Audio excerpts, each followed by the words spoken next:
But what if, have you ever seen some of these documentaries? And they're so fast. I love a good documentary.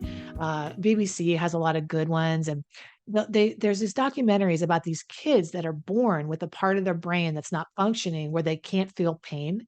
Have you ever seen this? It's wild. It's so fascinating. It's heartbreaking. It's heart-wrenching to see these little kids that break bones because they have no boundaries. They stick their hand on the hot stove, and they keep it there unless there was somebody grabbing and intervening and pulling it off there because the part of their brain that links up that consequence is not functioning.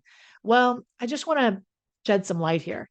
In addiction, the reason it's addiction is because we continue to use a substance over and over again to relieve, to escape, to self-medicate in spite of the mounting or evident consequences and repercussions. We continue to use in spite of mounting negative consequences. That's what addiction is. So even though I could put my hand on the oven and it could burn and I feel that stinging and I want to take my hand off the oven right away, when I'm addicted to something, the part of my brain that's linking that up is broken. It's not working. So I continue to put my hand on that hot oven, even though I'm getting burned the hell up. Now you might say, well, Heidi, nobody in their right mind would continue to put their hand on a burning hot oven if it's hot if they get burned. And then how do so and that's impossible for an addict. That's a weird analogy.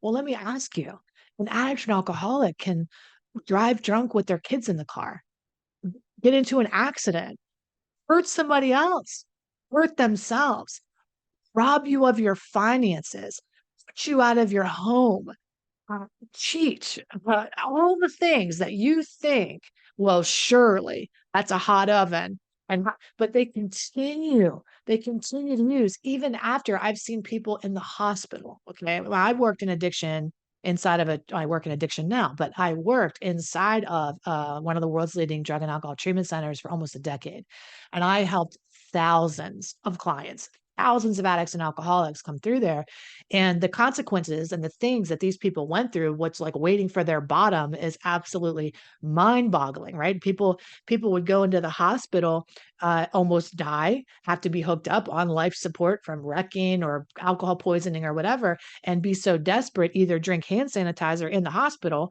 or they would get out and drink the next day. And you're like, you almost died.